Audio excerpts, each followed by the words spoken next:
memasuki bulan kitab suci. Kita mengadakan kegiatan Gema, gerakan membaca Alkitab. Pada kali ini kita akan membaca Alkitab yang terambil di dalam Injil Matius 1 dan yang kedua. Sebelum kita membaca Alkitab, marilah kita berdoa. Allah sumber kekuatan kami, berikanlah hikmat-Mu pada hari ini, agar kami dapat mengerti apa yang kami baca, dan kiranya kami dapat melakukannya dalam kehidupan kami sehari-hari.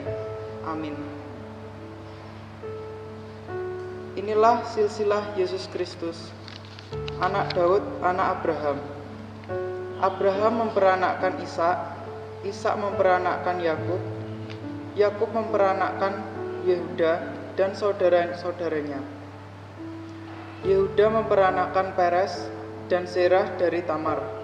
Peres memperanakkan Hesron, Hesron memperanakkan Ram. Ram memperanakkan Abinadab, Abinadab memperanakkan Nahason. Nahason memperanakkan Salmon, Salmon memperanakkan Boas dari Rahab.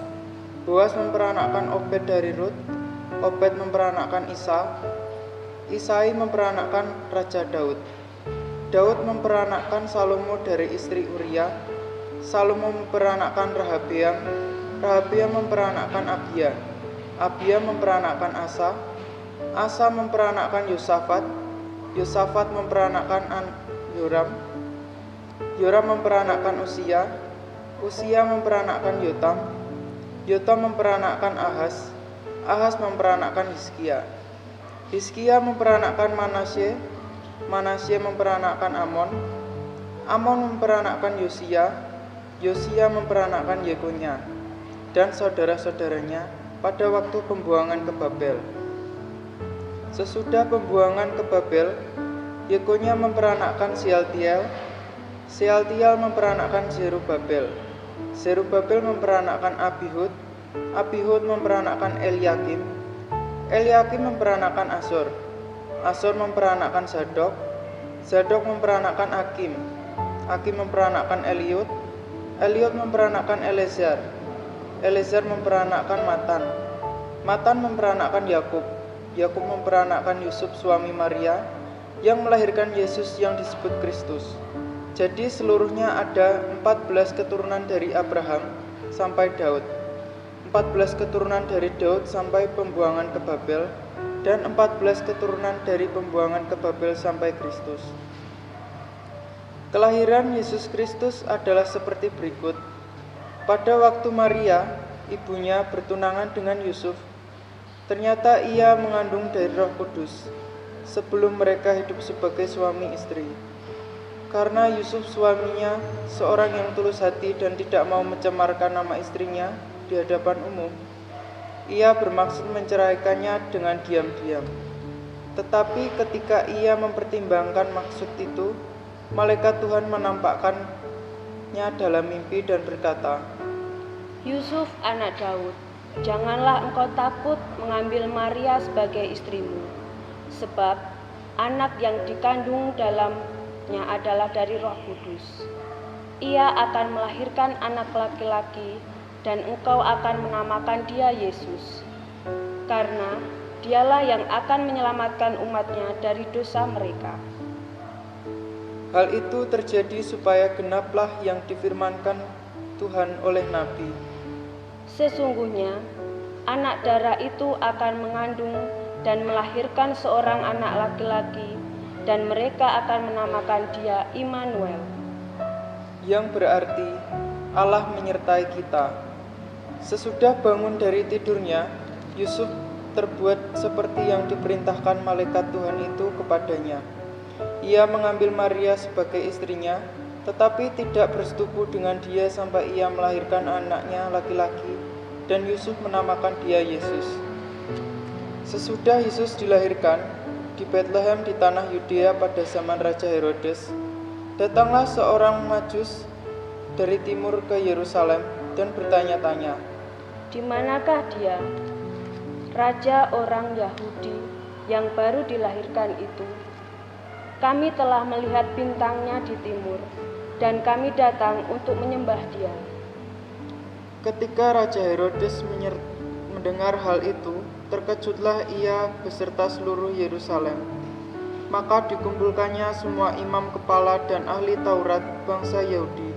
Lalu dimintanya keterangan dari mereka di mana Mesias akan dilahirkan. Mereka bertanya kepadanya, Di Bethlehem, di tanah Yudea, karena demikianlah ada tertulis dalam Alkitab Nabi, dan engkau ber-Bethlehem tanah Yudea, engkau sekali-kali bukanlah yang terkecil di antara mereka yang memerintah Yehuda, karena daripada mula akan bangkit seorang pemimpin yang akan mengembalakan umatku Israel. Lalu dengan diam-diam Herodes memanggil orang-orang Majus itu dan dengan teliti bertanya kepada mereka, bila mana bintang itu nampak. Kemudian ia menyuruh mereka ke Bethlehem, katanya, Pergi dan selidikilah dengan seksama hal-hal mengenai anak itu, dan segera sesudah kamu menemukan dia, kabarkanlah kepadaku supaya aku pun datang menyembah dia. Setelah mendengar kata-kata raja itu, berangkatlah mereka, dan lihatlah bintang yang mereka lihat timur itu mendahului mereka hingga tiba dan berhenti di atas tempat di mana anak itu berada. Ketika mereka melihat bintang itu, sangat bersukacitalah mereka. Maka masuklah mereka ke dalam rumah itu dan melihat anak itu bersama Maria ibunya, lalu sujud menyembah dia. Mereka pun membuka tempat harta bendanya dan mempersembahkannya kepadanya, yaitu emas, kemenyan, dan mur. Dan karena diperingatkan dalam mimpi supaya jangan kembali kepada Herodes, maka pulanglah mereka ke negerinya melalui jalan lain.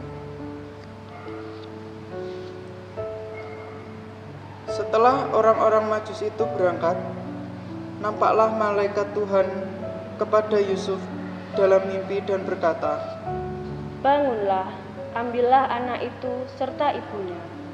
Larilah ke Mesir dan tinggallah di sana, sampai aku berfirman kepadamu, karena Herodes akan mencari anak itu untuk membunuh dia.